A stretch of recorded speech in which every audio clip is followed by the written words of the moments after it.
권력은 본래 부정적인 것이 아닙니다. 하나님께서 모든 권력을 주셨고 모든 권력자를 세우실 때 권, 선, 징, 악의 사명을 주셨습니다. 선은 권장하고 악은 징치해서 이 세상을 지옥으로 만들지 말고 사람들이 살 만한 억울하지 않은 세상, 골고루 잘 사는 세상으로 만들어라, 그런 사명을 주신 것입니다.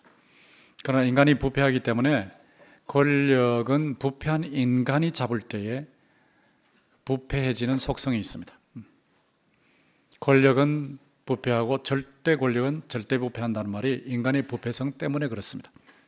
다니엘서를 보시면 왕국, 요즘으로 말하면 국가를 묘사할 때 맹수로 묘사했습니다. 바벨론을 사자라 이렇게 묘사를 하면서 그냥 사자가 아니고 독수리 날개 달린 사자다 이렇게 묘사를 했습니다. 페르시아를 묘사할 때 곰이라고만 하지 않고 갈빗대 셋을 입에 물고 있는 곰 이렇게 묘사하셨습니다. 그 뒤에 온 헬라를 묘사할 때 표범이라고만 하지 않고 네 날개 달린 표범 이렇게 묘사를 하셨습니다. 그 뒤에 오는 로마를 그냥 맹수라, 무시무시하고 어마어마한 그런 맹수라 이렇게만 하시지 않고 철이를 가진 10뿔 달린 맹수라 이렇게 묘사하셨습니다. 왜 다니엘서에서 하나님께서 이렇게 권력을 야수로, 짐승으로 묘사했겠습니까? 부패한 인간이 권력을 잡으면 부패해지는 경향이 있다는 거예요. 그 부패해질 때 야수처럼 된다. 그런데 오늘 본문에 보면 남방 왕국과 북방 왕국, 잠시 후에 설명하겠습니다만 이 두 왕국이 야수처럼 권력 투쟁을 하는 장면이 기록되어 있습니다. 전체에. 이 세상의 권력을 여러분 놓고 보시면 뭐 국가 간의 권력도 그렇지만 한 국가 안에서 야당 여당의 권력도 그렇고 또 야당 안에서 여당 안에서의 권력도 그렇고 늘 야수적 투쟁을 하죠. 이런 야수적 투쟁이 이루어지는 현장에 하나님은 어디서 뭘 하시고 계시는가? 야수적 권력 투쟁과 하나님이라고 제목을 붙였는데 하나님은 어디서 뭘 하시는가? 묵인하시고 방관하시고 그렇게 계시는가? 또 하나님의 백성들은 어떻게 대처하며 살아가야 하느냐? 이런 질문을 던져놓고 오늘 본문을 살펴보면 대단한 교훈을 얻을 수가 있습니다. 여기 11장 시작하는 부분을 보면 내가 또 메대 사람 다리오 원년에 일어나 그를 도와서 그를 강하게 한 일이 있었느니라. 이 네라는 존재는 천사입니다. 천사. 다니엘에게 하나님의 응답을 전달하는 천사인데 이 천사가 그를 도왔다. 이 그라는 것은 10장 21절에 보면 미가엘이죠. 미가엘 천사와 이 다니엘에게 응답을 전한 천사가 서로 도왔다는 거죠. 영적인 전쟁을 할 때 천사들이 서로 도와서 악령들을 물리치는 일을 했다. 자, 여기까지 나오고 바로 2절부터 시작해서 이제 내가, 이 천사가 11장 전체에 이런 야수적 권력 투쟁을 하나님의 메시지로 전달하고 있습니다. 그 내용을 보면 보라, 바사에서, 페르시아에서 또 새 왕들이 일어날 것이요. 자, 바벨론 다음에 페르시아가 오는데 페르시아의 새 왕들, 제가 이름을 밝히지 않는 이유는 이거를 밝히면 여러분이 복잡하게 느끼시기 때문에 밝히지 않습니다만 있습니다. 그리고 그 후에 넷째는 그들보다 심히 부요할 것이며 그가 그 부요함으로 강하여진 후에는 모든 사람을 충동하여 헬라 왕국을 칠 것이며, 여기 넷째 왕, 페르시아의 여기 넷째 왕, 이 넷째 왕이 누구냐라고 할 때 에스더서에 나오는 왕이에요. 아하수에로 왕이죠. 아하수에로 왕이고 역사 속에서는, 세계 역사 속에서는 크세르크세스 왕이라고 나와 있습니다. 크세르크세스 1세 아하수에로 왕입니다. 이 아하수에로 왕이 얼마나 권력이 대단하고 재력이 대단했는지 그 당시에 120개 도성, 그러니까 120개 국가, 우리로 말하면 작은 나라 120개를 합쳐놓은 정도, 그런 정도의 제국을 거느리고 6개월 동안 잔치할 정도였으니까 대단한 부를 누렸죠. 근데 그런 부를 가지고 2절 끝에 보면 헬라 왕국을 친다. 그리스를 친다는 거예요. 그리스를 치러 갈 때에 여기 벌써 이미 야수적 권력 투쟁이 시작되죠. 그리스를 치러 갈 때에는 그리스 사람들이 공포에 빠져 있었어요. 그런데 그리스에 갔다가 이 크세르크세스 아수에로 왕이 패전을 했습니다. 패전을 해서 철수할 수밖에 없었는데 많은 군인들을 잃고 병력을 잃고 철수했는데 그 철수할 때는 그리스 사람들의 조롱거리가 됐어요. 그 사람이 아수에로 왕입니다. 그리고 3절에 보면 장차 한 능력 있는 왕이 일어나서 이 장차 한 능력 있는 왕은 헬라 그리스 제국의 알렉산더 대제, 몇 차례 나왔죠. 알렉산더 대제인데 이 알렉산더 대제가 22살인가 3살에 권력을 잡고 33살에 인도의 겐지스 강까지 왔으니까 그러니까 세계 정복을 한 겁니다. 더 갑시다. 그러니까 부하들 보고 더 가자. 그러니까 부하들이 이젠 그만 갑시다 해가지고 더 이상 정복할 땅이 없어서 울었다고 하는 그 왕이 한 능력 있는 왕 헬라 제국의 알렉산더 대제예요. 역사 속에 나오죠. 그런데 그가 마음대로 다스리는데 4절에 보면 그가 강성할 때 그가 세계를 제패하고 나서는 바벨론으로 와서 술을 마시다가 그냥 그 자리에서 요절 죽었습니다. 그러니까 그가 죽은 후에 그 나라가 자손들에게 돌아가지 않았어요. 자기 후손들에게 안 돌아가고 내 장군에게 돌아갔는데 4절 끝에 보면 다른 사람들의 내 장군입니다. 내 장군에게 돌아가서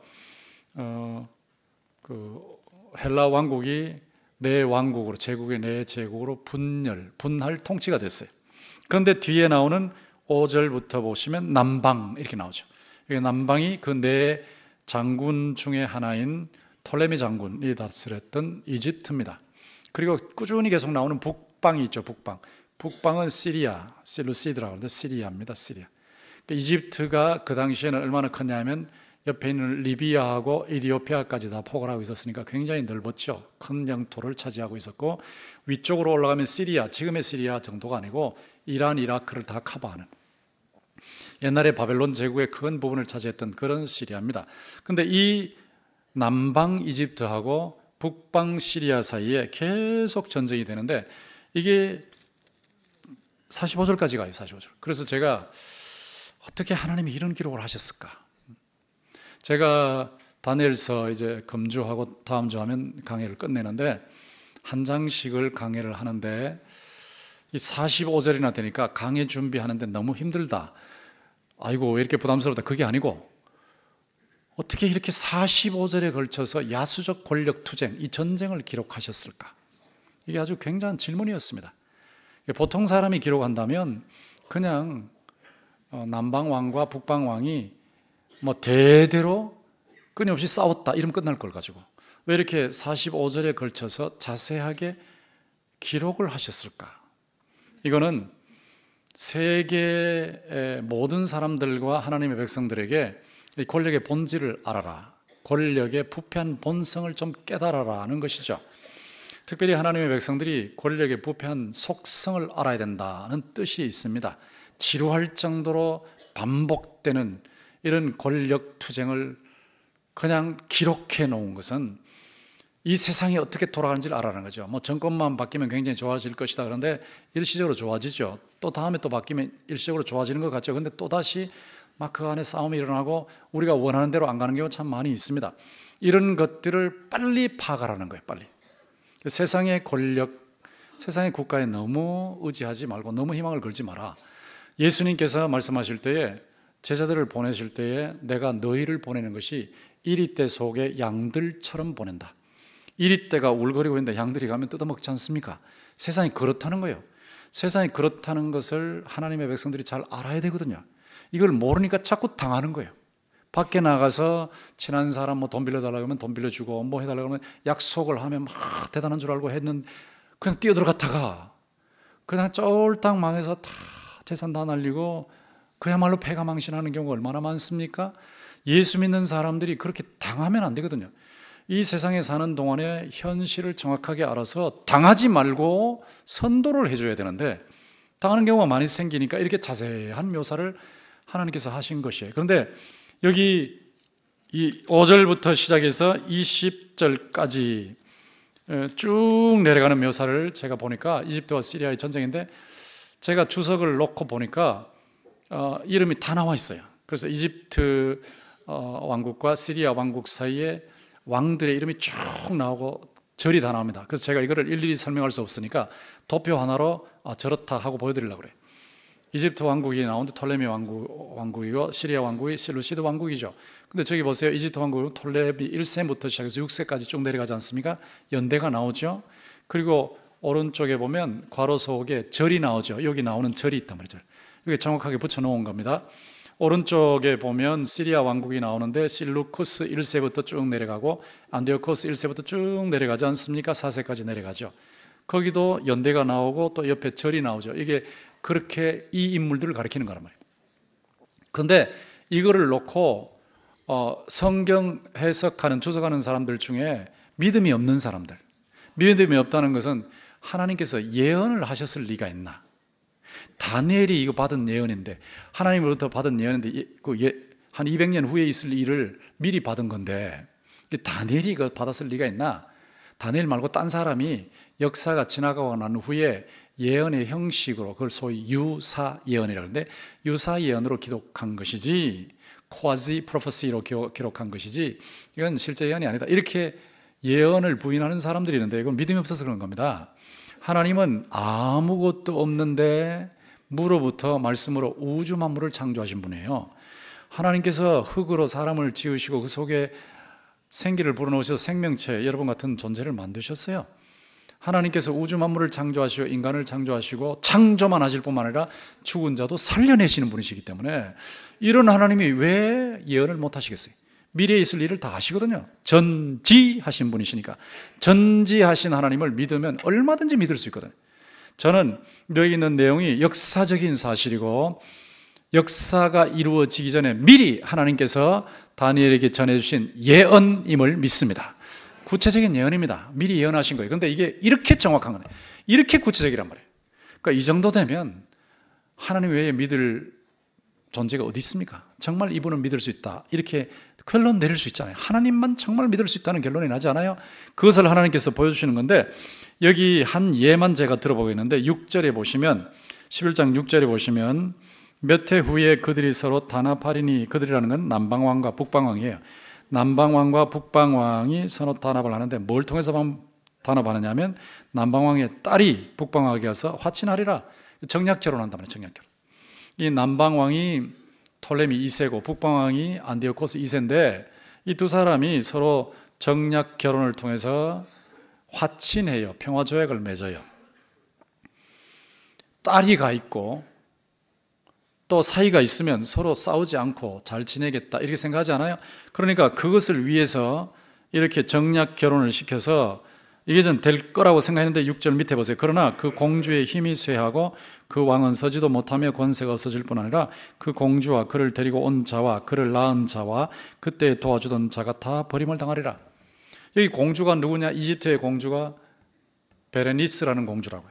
이 베레니스라는 이름이 나옵니다. 베레니스라는 공주가 누구하고 결혼했느냐? 안디오코스 2세하고 결혼했는데 안디오코스 2세는 이미 결혼한 상태예요. 결혼해서 자기 부인 왕비가 있었다고요. 라오디케라는 왕비가 있었다.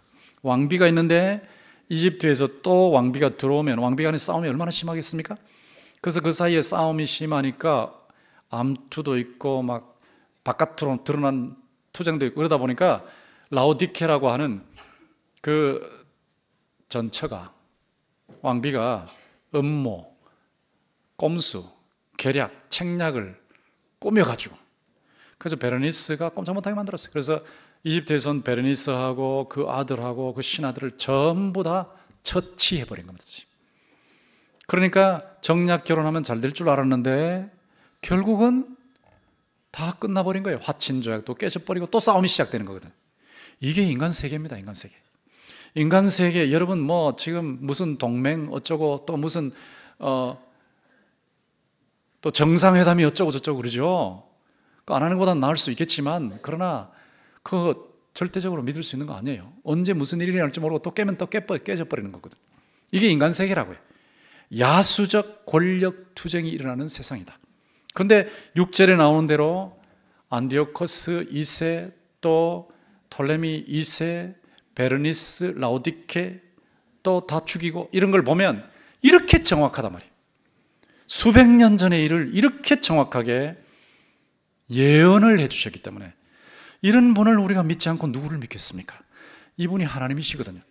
하나님께서 이렇게 정확하게 모든 것을, 미래 것을 다 아시고 예언해 주셨고 그것이 그대로 이루어졌는데, 여러분, 예수님께서 제자들을 파송하실 때 성경이 여러분 다 아시고 계시잖아요. 아까 말씀드린 대로 이리들 가운데 양들로 보낸다 그러는데 거기서 당하면 안 되거든요. 당하면 안 되니까 이렇게 정확하게 예언을 해 주신다면 좀 정신 바짝 차리라는 거예요. 저는 여러분들이 이 세상을 사시는 동안에 하나님의 백성으로 뱀처럼 지혜롭고 비둘기처럼 순수하게 사셔서 당하지 마시고 잘못된 사람들을 옳은 방향으로 선도하시기를 주님의 이름으로 축원합니다. 그래서 이 기록이 자세하게 나와 있다 이 말이에요. 지루하지만 깨닫게 하시려고 자세하게 나와 있는데, 이 기록을 통해서 우리에게 주시는 교훈이 무엇이냐, 대체적으로 잡을 수 있는 교훈이 무엇인가? 야수적 권력투쟁이 끊임없이 일어난다는 겁니다. 끈질긴 권력투쟁이 아주 지독합니다. 이시조선 때만 일어난 거 아니에요. 사색당파 그때만 있는 게 아니고 전 세계 다 있어요. 정도의 차이가 있을 뿐이고 다 있어요. 끊임없이 싸우는 거예요. 이 싸울 때는 부자 간에도 싸워요. 부부 간에도 싸워요. 형제 간에 자매 간에 싸우는 건 말할 것도 없고, 며느리 또 사위 싸우는 거예요. 막 서로 싸우는 거예요. 그런데 엎치락뒤착이라 해요. 어떨 때는 남방왕이 강해지고 어떨 때는 북방왕이 강해지고 엎치락뒤착 한단 말이에요. 여러분이 너무 착각을 하시지 말기 바라요. 어떤 정권이 어떻게 되고 아니에요. 강해졌다가 또 약해졌다가 강해졌다가 이게 제가 엎치락뒤치락 하는 거거든요. 그러니까 어떤 세력이 등장했을 때 거기에 내가 누구 친구라고 하면서 막 친하게 지내고 이렇게 하다 보면, 특별히 목회자나 이런 사람들이 그랬다 보면 나중에 권력이 바뀌면 굉장히 어려움을 당하게 돼 있어요. 너무 가까이 할 필요 없어요. 제가 지난번에 어느 중요한 단체에 가서 전국 교회 지역별로 대표가 오라 그래서 저도 영남 대표로 갔는데, 거기서 분명히 제가 비판할 거 비판하고 정말 정확하게 말을 다 했는데, 나중에 보도 신문에 나는 거 보니까 제가 한 말이 거꾸로 나와버려요. 거꾸로 완전히 반대로 나와서 거기 15명의 목사를 전부 어용으로 몰아버리더라고요. 제가 그때 이거 봐라 바른 말을 했는데 어떻게 이렇게 어용으로 몰릴 정도로 말이 이렇게 나오나 싶어서 다시는 안 간다. 근데 오라 그러면 안 간다 이렇게 생각했는데, 대단한 것 같아도요 깨지는 거예요. 그리고 배신을 밥 먹듯 하는 거예요. 동맹도 깨져버려요. 동맹을 맺어도 깨지고. 이런 과정에서 저 위쪽에는 시리아가 있고 남쪽에는 이집트가 있고, 시리아는 제가 말씀드린 대로 현재 시리아와 이란, 이라크 굉장히 넓은 지역에 큰 영토를 가지고 있고, 남쪽에는 이집트 톨레미 왕조가 있는데 리비아하고 에티오피아까지 커버하는 넓은 영토가 있고, 이런데 이 왕들이 자꾸 싸운단 말이에요. 자, 남방 왕이 올라갈 때는 올라가면서 성지 그 중간에 있는 틈바구니에 있는 이스라엘을 밟고 지나가는 거예요. 이스라엘. 또 만약에 올라갔다가 당하면 내려오면서 또 짓밟아 버려요. 또 북방 왕이 내려올 때는 내려오면서 짓밟을 수 있고, 또 올라가면서 또 짓밟는 거예요. 또 짓밟는 거. 그러니까 그 틈바구니 속에서 성민들이 계속, 거룩한 백성들이 계속 당하는 거예요. 고통을 당하는 거예요. 하나님께서 이 현실을 애누리 없이 그대로 기록해 놓은 겁니다. 여러분들이 신앙생활 해보시면 아시지만, 집안에서 예수를 믿으면 예수 안 믿는 가족, 친척, 친구, 이웃들에게 아무 죄를 안 지어도 따돌림을 받아요. 특별히 제사 지내는 면에서는 고통을 당하지 않습니까? 문제가 터지면 아무 잘못을 안 했는데도 예수 믿는다는 이유 때문에 덮어 씌울 수도 있어요. 네로 황제가 자기가 로마에 불질러 놓고 나서는 기독교인들이 불질렀다, 그리고 나서는 기독교인들을 사자밥으로 던져준 그런 예가 있지 않습니까? 그러니까 남쪽의 남방왕과 북쪽의 북방왕이 오르내리면서 계속 짓밟는 게 이 성지의 성민이었다고. 이스라엘 백성들이 오르내리면서 그들이 오르내리면서 짓밟는데 그런 일을 당했는데, 자, 이렇다면 그럼 하나님 가만히 계시는 건가? 하나님 가만히 계시고 너희들 당하고 있네, 억울하지 하고 아프겠다 하고 가만히 계시는 건가? 그게 아니란 말이에요. 하나님이 통치를 하시는 거예요. 하나님 통치하시는데, 제가 인류 역사의 통치를 가만히 보니까 이런 식이에요. 어차피 죄인이 나서서 다스리는 거예요. 죄인이 나서서 다스리면 이 죄인을 하나님께서 심판을 하셔야 돼요. 이 권력이 맹수화돼서 독재라고 하고 막 사람들을 너무 많이 괴롭히면 하나님이 심판을 하시는데 또 죄인을 등장시키시는 거예요. 죄인을 등장시켜서 이 죄인을 치시는 거예요. 그러면 이 죄인이 하나님의 심판의 몽둥이 역할을 하다가 또 교만해져 가지고 또 독재를 하면서 많은 사람을 겪으면 또 다른 인물이 또 등장해서 이를 또 치는 거예요. 이러다 보니까 제국도 바뀌고 사람도 바뀌고 계속 바뀌는 이 하나님의 심판의 역사구나. 심판. 하나님께서 계속해서 심판하실 때 하나님을 대적하고 하나님을 멀리하는 불신 세력 권력을 심판하시는데, 그래서 독재자 영원히 가지 않습니다. 아이고 누가 저 사람을 당해 싶지만 어느 순간에 가면 사라져 버리는 거예요. 하나님이 심판하신 줄 믿습니다. 반드시 손을 대십니다. 반드시. 그러니까 예수 믿든 안 믿든 간에 권력자들은 하나님 앞에 겸손해야 돼요. 겸손. 안 그러면 큰일을 겪습니다. 그런데 이렇게 하나님께서 심판으로 다스리시되 하나님의 백성들은 구원하신다 말이에요. 어떻게 구원하시냐? 깨끗하게 만드시는 거예요. 깨끗하게. 짓밟히죠. 이래 짓밟히고 저래 짓밟히고 눈총 받고 어려움 당하고 애 많은 말 듣고, 그런데 그 과정 속에서 하나님 백성들이 깨끗해지는 거예요.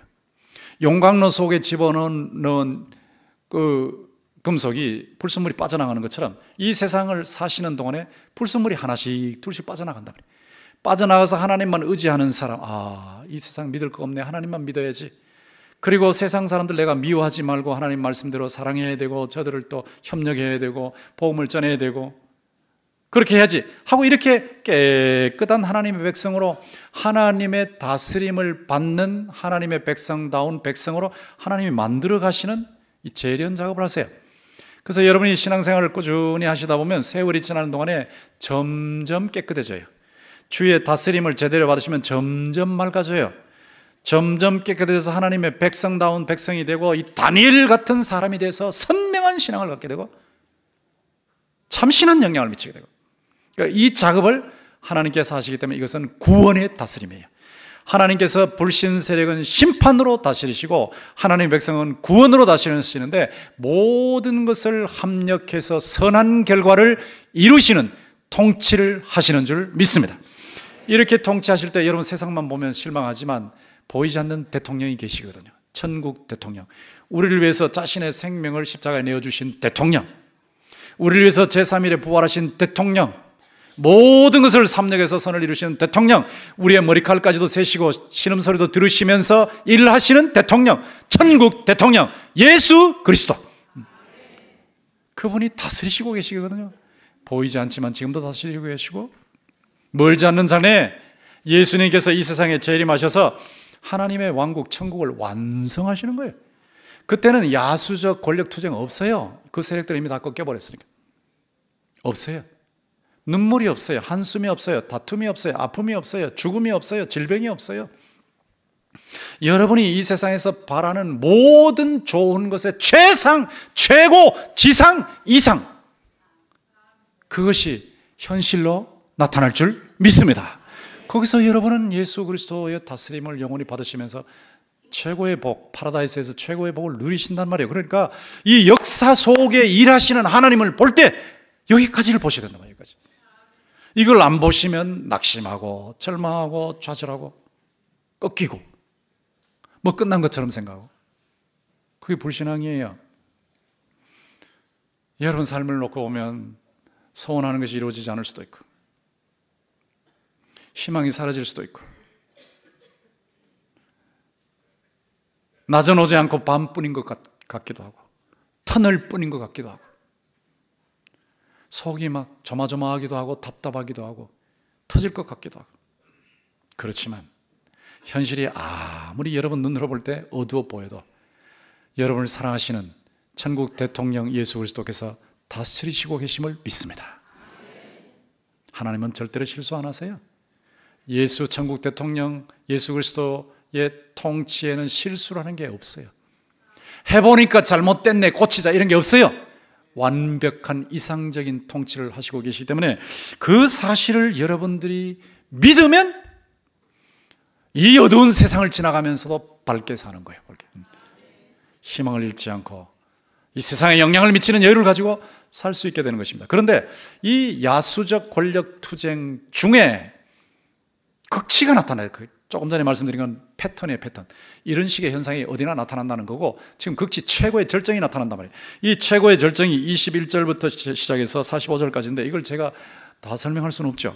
근데 여기에 중요한 인물이 나오는데 21절에 보면 또 그의 왕위를 이을 자는 한 비천한 사람이라. 이 비천한 사람, 이 사람이 안디오코스 4세입니다. 안디오코스 4세 에피파네스. 에피파네스라는 것은 매니페스트, 드러난, 그러니까 자기가 인간이 아니고 신이라는 거예요. 신이 인간으로 드러났다. 자기가 인간으로 드러난 신이라는 거예요. 인간으로 드러난. 그게 에피파네스라는 뜻입니다. 에피파네스. 자기를 하나님이라, 자기를 신이라, 그리고 자기 최고다, 자기가 절대다. 하나님도 없고, 선조들의 하나님 신도 없고, 뭐 신들의 신 여호와 하나님도 없고, 자기 최고다. 권력을 잡아서 독재자로 갈 때 과정이 딱 이 과정이거든요. 안디오코스 에피파네스. 이게 절정으로 가는 거예요. 절정. 21절에 나오는 비천한 사람이 그 사람입니다. 비천하다는 말은 우리말로는 비천하다고 나와 있는데 또 영어 번역에 vile person, 나쁜 사람, 악한 사람, 천박한 사람, 악한 사람. 왜 그렇게 말을 했냐? 이 사람이 로마에 인질로 잡혀 있었던 사람이에요. 인질로 잡혀 있었던 사람이라 시리아에 왕이 될 수 없어요. 자기 형이 있거든, 맏형이 있거든. 안디오코스 3세의 맏아들, 그 맏아들이 시리아의 왕이 되어야 되는데 그 맏아들이 아니고 이 안디오코스 에피파네스는 왕이 될 사람이 아니에요. 그냥 인질로 잡혀가 있는 거라. 인질로 잡혀가 있는 이 사람이 묘수를 썼어, 술책을 썼어, 꼼수를 썼어, 뇌물을 썼어, 아부를 했어. 권력을 잡는 거예요, 권력. 그 사람이 안디오코스 4세입니다. 거기 보시면 비천한 사람이라 나라의 영광을 그에게 주지 아니할 것이니, 그가 권력을 잡을 사람은 아니에요. 그런데 그가 평안한 때를 타서 속임수로 그 나라를 얻을 것이며. 이제 속임수, 이게 사탄의 특징이 속임이라 그랬죠. 거짓말이라 그랬죠. 이 사탄적 세력의 특징이 거짓말을 끊임없이 합니다. 가짜 뉴스 퍼뜨리고 속이고 교활하게 행동하고, 그래서 권력을 잡아서 많은 사람을 괴롭히고 이렇게 하는 거예요. 그런데 22절에 보면 동맹한 왕도 배신해버려요. 동맹한 왕이라는 것은 뭐냐면 자기 조카요. 자기 조카한테 너 나 대신에 로마에 가서 인질로 잠깐만 있어라. 그러면 네가 돌아올 때 내가 권력 내줄게 해놓고 나서는 자기 조카를 로마에 보내놓고 자기 대신에 인질로 보내놓고는 자기는 권력 주겠다 해놓고는 안 주는 거예요. 이 동맹한 왕이라는 게 자기 조카입니다. 조카도 이렇게 몰아내버리고, 그 다음에 23절에도 보면 약조한 후에 거짓을 행하여, 거짓말 계속하는 거죠. 24절에도 중간 끝에 보면 계략을 세워. 이게 야수적 권력의 절정입니다. 정점이 이렇게 나타난다. 사탄 닮은 권력이죠. 사탄 닮은 권력. 그런데 이렇게 해서 권력을 잡으니까 어떻게 되느냐? 25절에 보면 이제 힘을 떨치는 거예요. 그가 그의 힘을 떨치며 용기를 다하여 큰 군대를 거느리고 남방왕을 칠 것이며, 이제 권력을 잡았다 이거지. 그러니까 이집트를 때리러 내려가는 거예요. 남방왕을 치러 가는데 어디까지 갔냐? 26절에 보면 그의 음식을 먹는 자들, 그러니까 이집트의 왕과 함께 음식을 먹는 신하들이 말이요,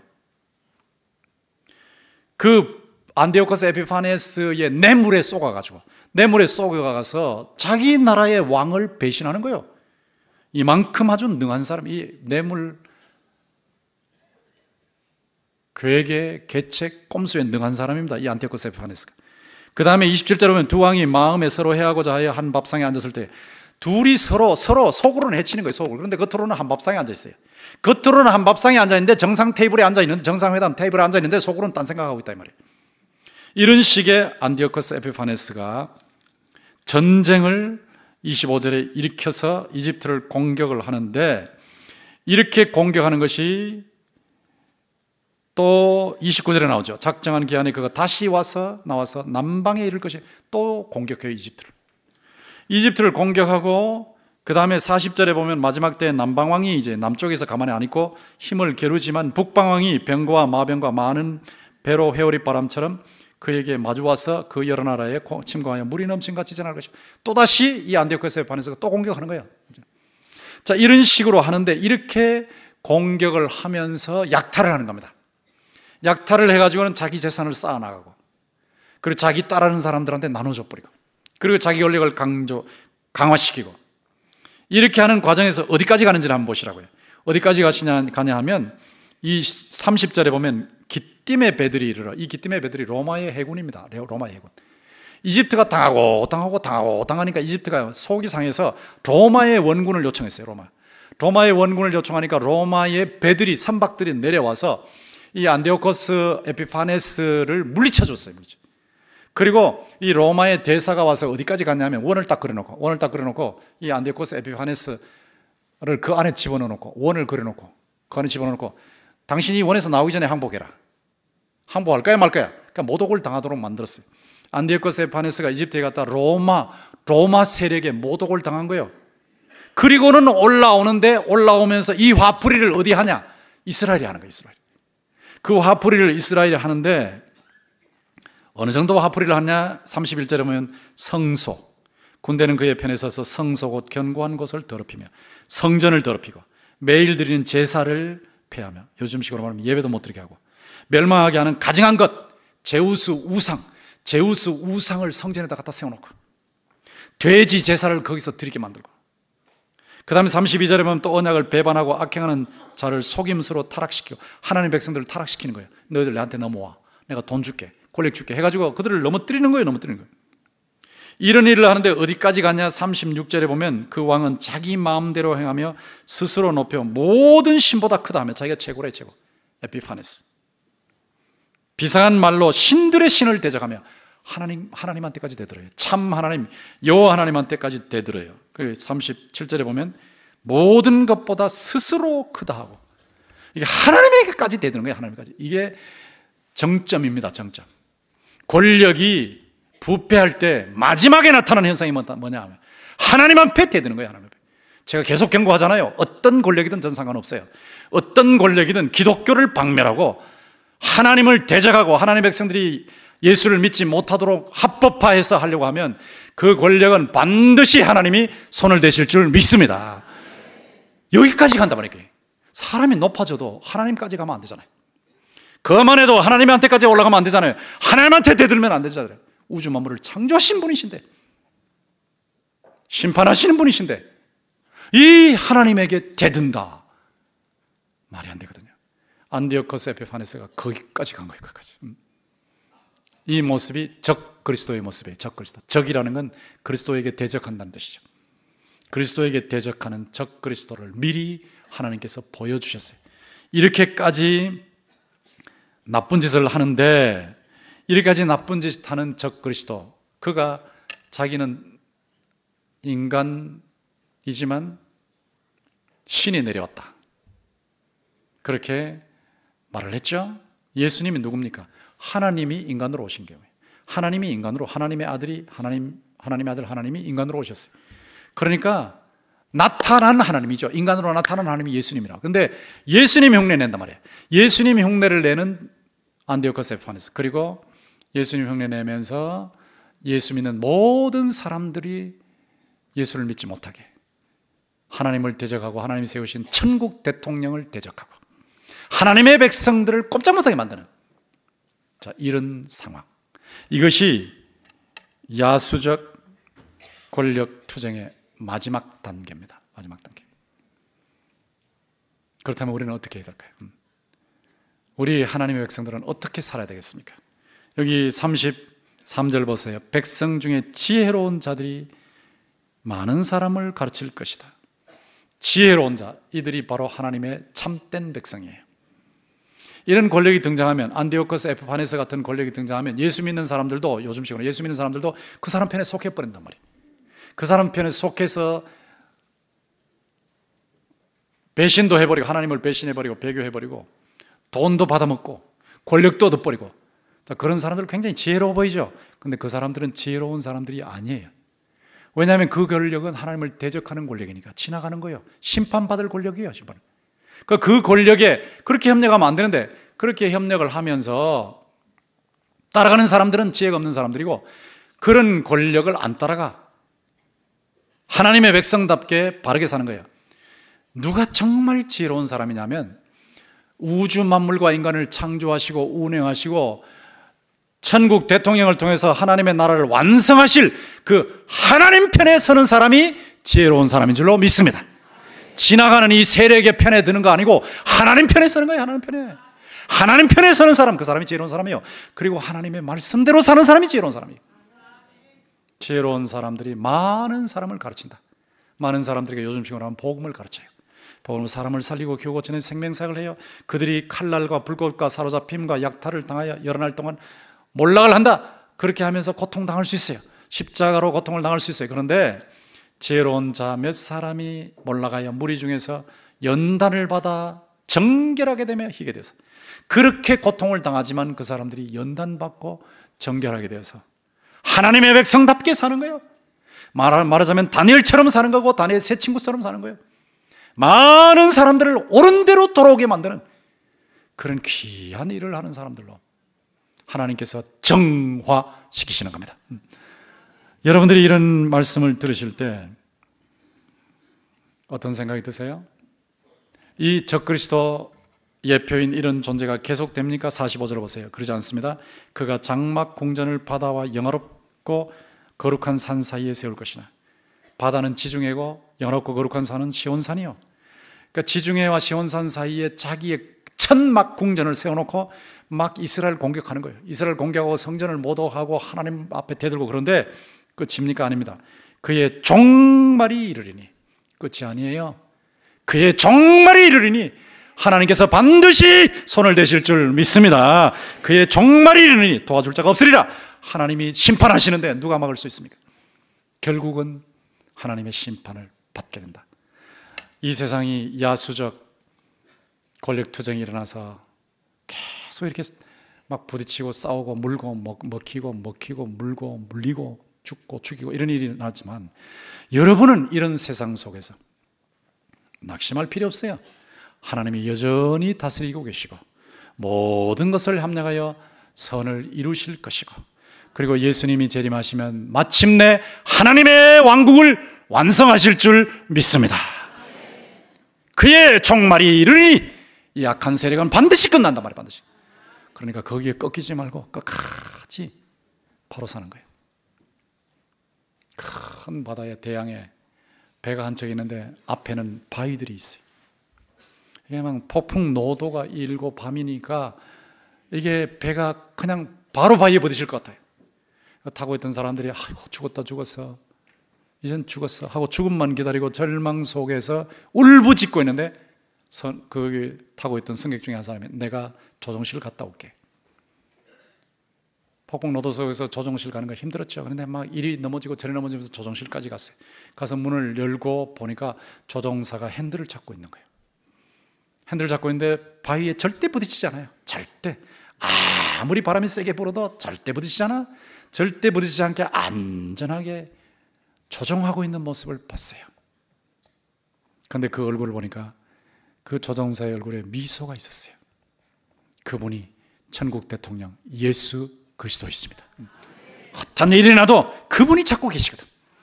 인간 세상의 이 우주의 모든 것들을 통치하시고 핸들을 잡고 계시는데 그분의 얼굴에 미소가 있는 건 그분이 다 하실 수 있단 말이에요. 다 하실 수 있으니까 염려하지 않을 수 있는 거예요. 그래서 그 승객이 거기 갔다가 바깥으로 나오면서 All is well, all is well. 모든 게 잘 될 거야. 모든 게 잘 될 거야. 나는 그분의 얼굴을 봤어. 이게 신앙이에요. 신앙. 여러분이 땅 위에서 사시는 동안에 천국 대통령 예수 그리스도의 천국 완성을 소망으로 품고 영원한 천국에서 영원한 지복을 누릴 것을 소망으로 품고 이 세상에서 무슨 일이 나도 주님 따라가면 돼요. 주님의 말씀대로 살면 돼요. 주님께서 모든 것을 합력하여 선을 이루신다는 믿음을 가지고 세상의 선한 영향을 다니엘처럼 선명한 신앙으로 참신한 영향을 미치고 사는, 이것이 우리의 삶의 방식이고 이것이 야수적 권력 투쟁 속에 하나님의 통치를 받는 사람의 올바른 삶입니다. 여러분 이렇게 사시기를 주님의 이름으로 축원합니다.